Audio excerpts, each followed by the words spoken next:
A giant Ramsay portrait slowly descends from above the stage. The junior chefs break the ice shell around it, revealing white aprons printed with their names.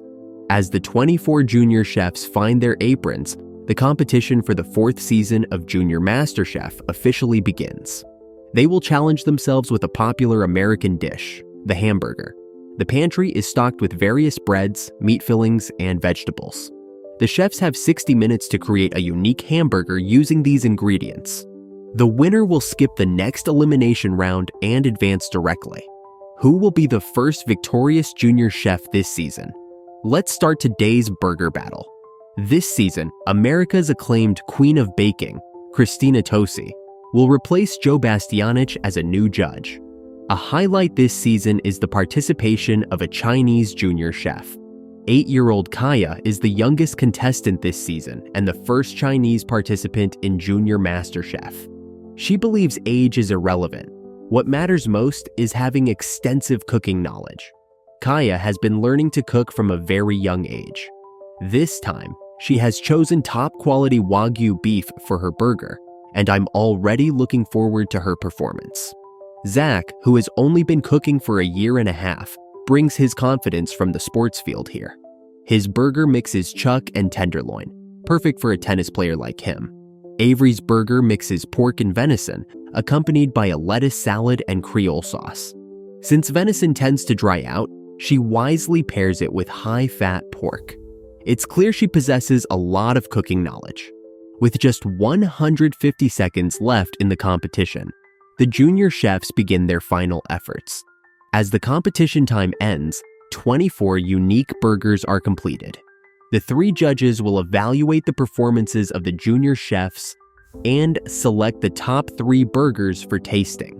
The first is Avery's burger, mixing venison and pork with lettuce salad and Creole sauce, topped with southern sweet potato chips. Cutting into it reveals perfectly cooked meat. The salt and pepper are precisely measured, and the pork and venison ratios are well balanced. The only drawback is that the patty is slightly soft. The second is Zach's mixed beef burger, served with fried onion rings. The patty is cooked perfectly and is juicy and tender. The ingredients are well balanced, but the downside is that the onion rings have lost their crispy texture. The last is presented by Chinese junior chef Kaya, a Wagyu beef burger with crispy fried apples. No one has ever mixed 2 different types of cheese in a burger before, and choosing Wagyu beef was a very wise decision.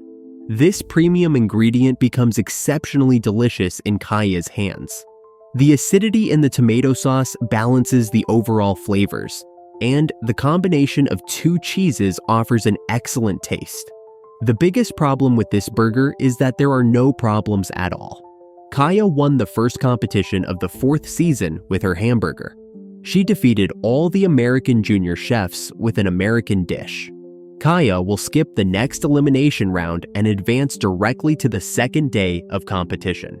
Moreover, she can choose any junior chef to advance with her. Without hesitation, Kaya chose Vivian.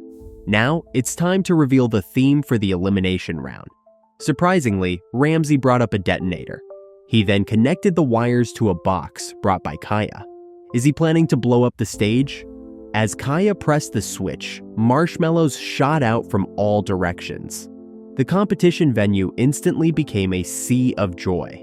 Today's main event is centered around marshmallows, the kids' favorite. The junior chefs have 60 minutes to create a dish using marshmallows that will impress the 3 judges. The pantry is stocked with various types of marshmallows: fruits, butter, eggs, milk, chocolate, and flour.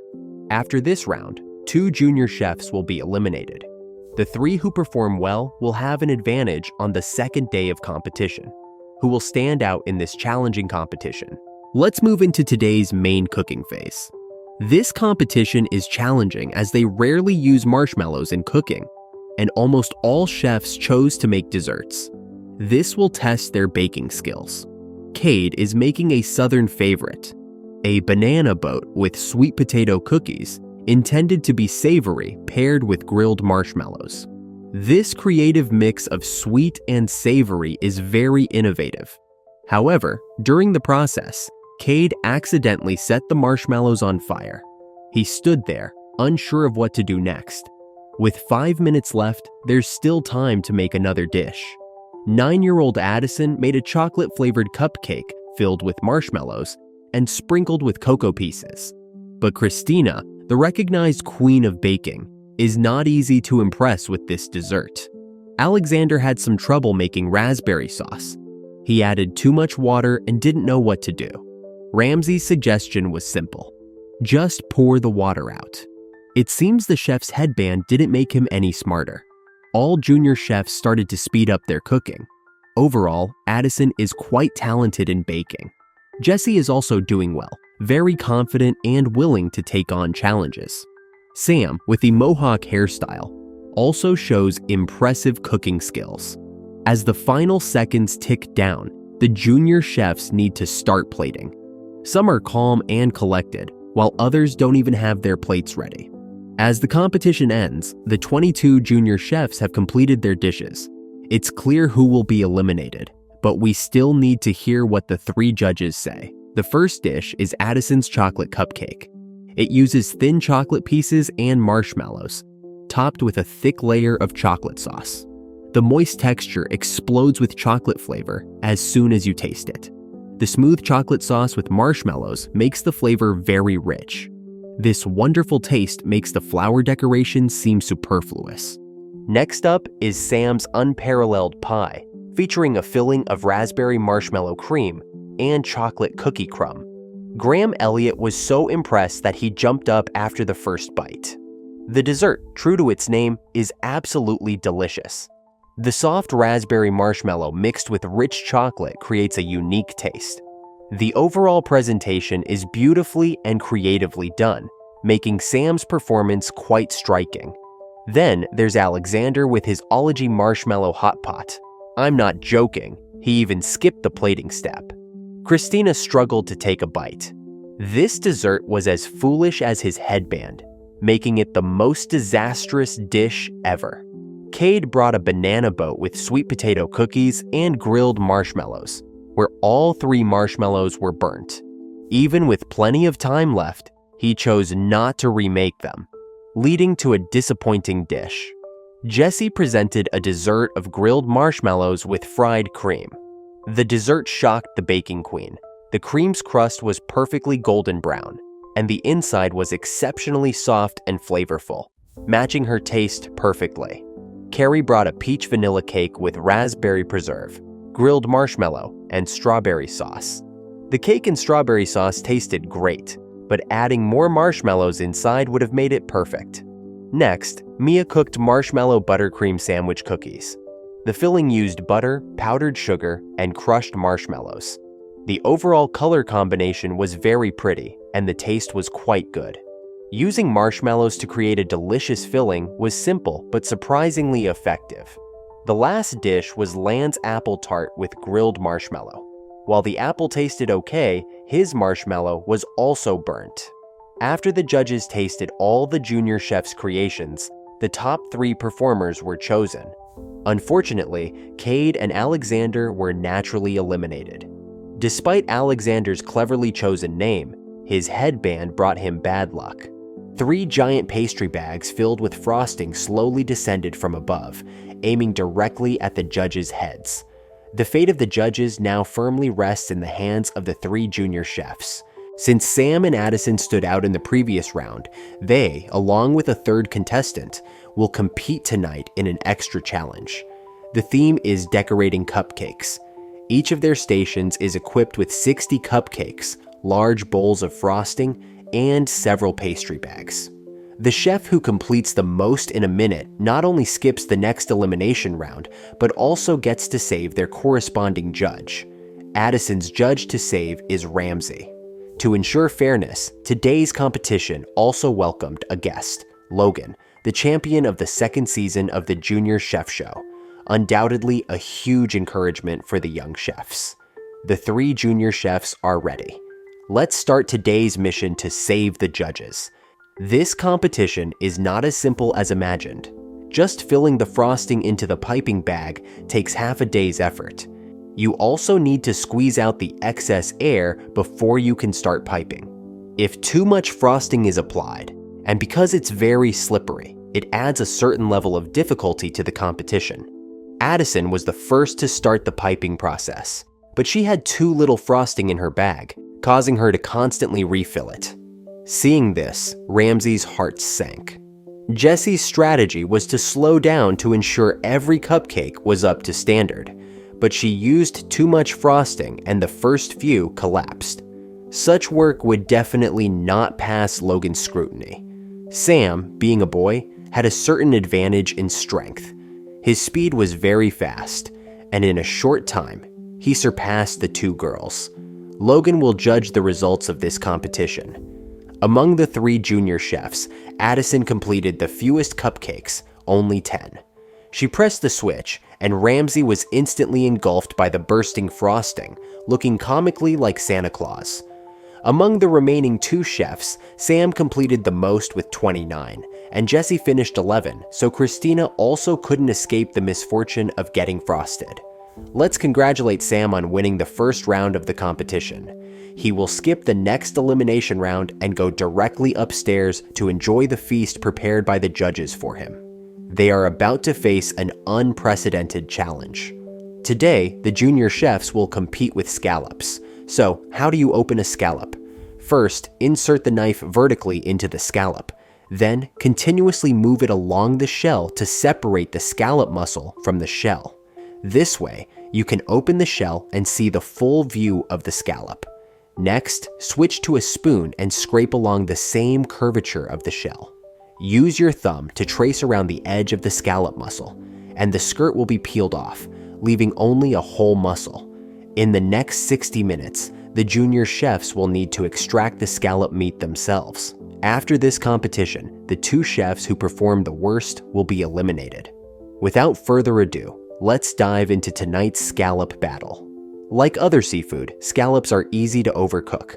Once cooked too long, the meat will rapidly toughen. Therefore, mastering the cooking time will be key to this competition. But even more crucial, you first need to open the scallop. Some junior chefs are already struggling with this step, although Kaya is constantly encouraging them. But by the looks of it, he seems ready to give up. Lon plans to cook seared scallops with zucchini cakes and microgreen salad. He was just too nervous earlier, but with Ramsey's help, the little guy finally regained his confidence. Vivian plans to wrap the scallop meat in Parmesan cheese and add green lime couscous. The side dishes include fried bacon and steamed corn. She has never eaten nor cooked scallops, so she must be extra careful with the cooking time. Annabelle also struggled to open the scallops, requiring Ramsey to step in personally. Born in Tennessee, Belle had never eaten scallops either, but this time she decided to try cooking them in 2 different ways: lime scallop salad and garlic-flavored seared scallops. Garlic pairs well with scallops according to Chinese tastes, but cooking them in 2 ways undoubtedly increased her workload. Chad has already started cooking meatballs. He plans to pair them with scallops to make an Italian pasta dish, topped with homemade tomato sauce.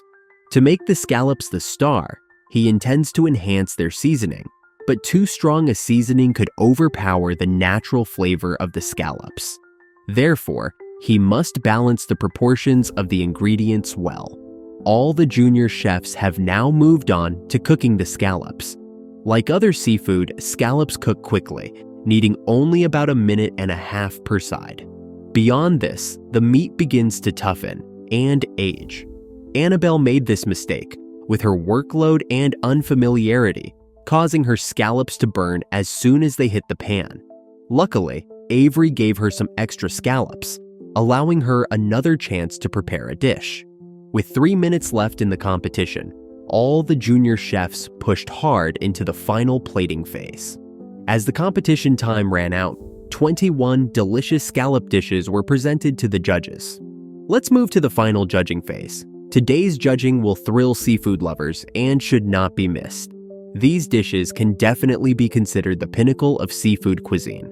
The first dish is Tejo's seared scallops, with lemon risotto and bell pepper salsa. The side dishes include beets and Brussels sprout leaves. The dish is very colorful, with the scallops seasoned with salt and pepper and the beet leaves fried. The risotto tastes great, with just the right level of spiciness, and the scallops are cooked perfectly. This dish showcases Taeho's exquisite culinary skills. The second dish is Nate's seared scallops with cauliflower puree, Brussels sprouts, and spinach. The scallops are evenly seared on both sides, with good control of the heat. The downside is that the cauliflower puree is under-seasoned, but the overall performance is quite good. Next, Chad presents his spicy scallop meatball pasta, paired with Parmesan cheese, Romano cheese, and homemade tomato sauce. He diced the tomatoes and added them to the broth, then incorporated some crushed tomatoes to thicken the sauce. This thoughtful sauce received Graham Elliott's approval. However, the spiciness of the meatballs overshadowed the fresh sweetness of the scallops, and the scallop meat was overcooked, becoming tough. This pasta dish deviated somewhat from the theme of the competition. The next dish is Lon's pan-seared scallops served with zucchini cakes and a microgreen salad. The presentation looks very sophisticated. Parmesan cheese powder and flour are added to the zucchini cakes. And although the seasoning is slightly mild, the scallops are excellently pan-fried, golden brown on both sides with a tender texture and well-seasoned. Next, Vivian presents scallops wrapped in Parmesan cheese, accompanied by lime couscous and bacon corn. The couscous is well seasoned, and the bacon is well fried, but the scallops, being the main ingredient, were not cooked properly, and their flavor did not stand out. Following is Derek's dish of pan-seared scallops with Israeli couscous, kale puree, and a basil herb sauce.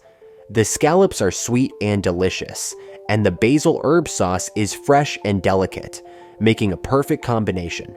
Next, Camille presents a California-style scallop dish with spinach, avocado lime sauce, and quinoa.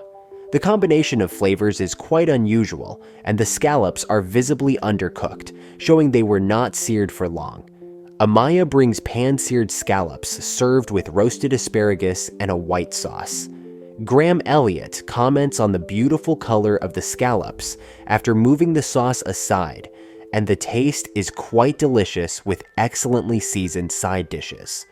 Aside from needing improvement in presentation, the rest of the dish is impeccable. The last dish is Annabelle's Scallops Duo, which was a risky choice to cook scallops in two different ways.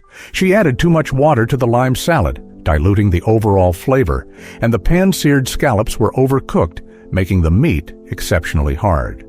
Unfortunately, her adventurous attempt failed. After tasting all the young chef's creations, the judges selected the best performer of the evening, Taeho. With his mature cooking skills and excellent seasoning, he completely won over the judges. Annabelle and Chad, who performed poorly, had to say goodbye to the competition.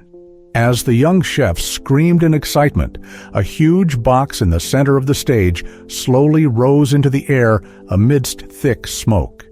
Inside the box stood 3 people in spacesuits, who turned out to be our 3 judges. They appeared this way because today's competition is related to a planet. There's a popular legend in America that the moon is made of cheese, so today's first challenge for the junior chefs is all about cheese. They have 60 minutes to cook a restaurant-quality dish using cheese. The winning junior chef will skip the next round and advance directly. The junior chefs are ready, so let's dive into today's cheese cooking challenge. This competition will test not only their cooking skills, but also their mastery of ingredients. There are many types of cheese, each with a distinct flavor. Choosing and using cheese correctly will be key to this competition. Kaya is cooking a cordon bleu chicken with wide noodles. She saw her father make this dish in Hong Kong, and she plans to recreate it from memory. Addison is making Italian dumplings stuffed with triple cheese and served with a manchego cheese and basil pesto. The challenge for her is to make the pasta dough by hand. Watching her knead the dough, it's clear she has experience cooking. The young girl remains as steady as ever. Caitlin is making lemon whey cheese cookies filled with cream cheese and topped with lemon syrup. She often bakes various desserts at home, so this competition is a great opportunity for her to showcase her skills. He is taking on his favorite dish, enchiladas, for which he needs to mix sharp cheddar cheese with Gouda cheese, then cook it inside corn tortillas. He chose Gouda cheese specifically for its unique smoky flavor, which adds more depth to the dish. The judges will select the 3 most outstanding dishes for review. Addison's dish is a classic Italian cuisine. The dumpling dough is very thin, and the mix of 3 cheeses is well balanced. Using basil with the dumplings adds a rich texture to the dish, showcasing Addison's amazing talent with pasta. The second dish is Caitlin's lemon whey cheese cookies with a cream cheese filling and lemon syrup. This dessert is like a refined version of macarons, both beautiful in shape and color. It bursts with a rich milk flavor, and the clever combination of ingredients adds layers of texture. The flavors of the various ingredients are individually displayed and then perfectly blended together, making it a truly remarkable dessert. The last dish is Jay's cheese enchilada with cheese crisps. The appearance of the dish is quite ordinary, but the sauce is very rich and highlights the creamy texture of the cheese. The smoky and slight spicy flavors add more dimension to the dish. After tasting the dishes from the 3 junior chefs, the winner is Caitlin. Caitlin will also skip the next competition and advance directly. However, before that, she has an important task to do. Seeing the ingredients brought by Graham Elliott, the junior chef screamed in fright.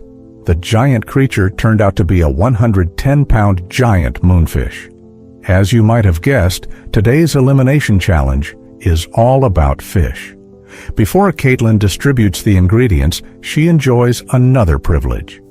After some thought, she chooses the consistently reliable Addison, a safe choice, because even if Addison enters the elimination round, she has the skill to advance. Now, Caitlin will start distributing the fish. Vivian, Jalen, and Sam all chose true snailfish. Kaya, the last to choose, picked a large salmon. In the next 60 minutes, they must use their selected ingredients to prepare a fish feast. Tonight, the 2 junior chefs with the poorest performances will be eliminated. Without further ado, let's move into the cooking phase of tonight's elimination challenge. This elimination challenge puts great pressure on the junior chefs. They are given a whole fish, not just pieces, so they must first cut and prepare it. This not only tests their knife skills, but also consumes a lot of time. Avery plans to wrap her fish in crushed pecans, served with sweet potato mash and a tangy sauce. This cooking method is unique to her hometown, where she fishes nearly every day, making fish dishes not so challenging for her. Kaya opts to confit the salmon using a variety of Asian spices, which she claims are her strong suit from her hometown. With minutes left in the competition, he, like Kaya, also opts for an Asian style, believing it best highlights the freshness of the fish. Jalen is busy picking bones out of the fish, preparing to make fish tacos with lime sauce and lettuce salad. Lemon and fish are undoubtedly a great match, but using fish for tacos is quite unusual and somewhat risky. With little time left, Ian's tuna is still unseasoned, and he wasted too much time processing the fish. He had similar issues with scallops last time, indicating that Ian struggles with time management and handling seafood. All junior chefs have completed their fish feasts, and now the 3 judges will review each dish one by one. The first dish is Avery's walnut-crusted flounder with sour sauce and sweet potato mash. The fish is cooked perfectly, its flesh shimmering with gloss.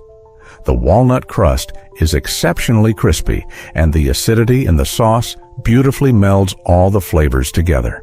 This is a very successful dish.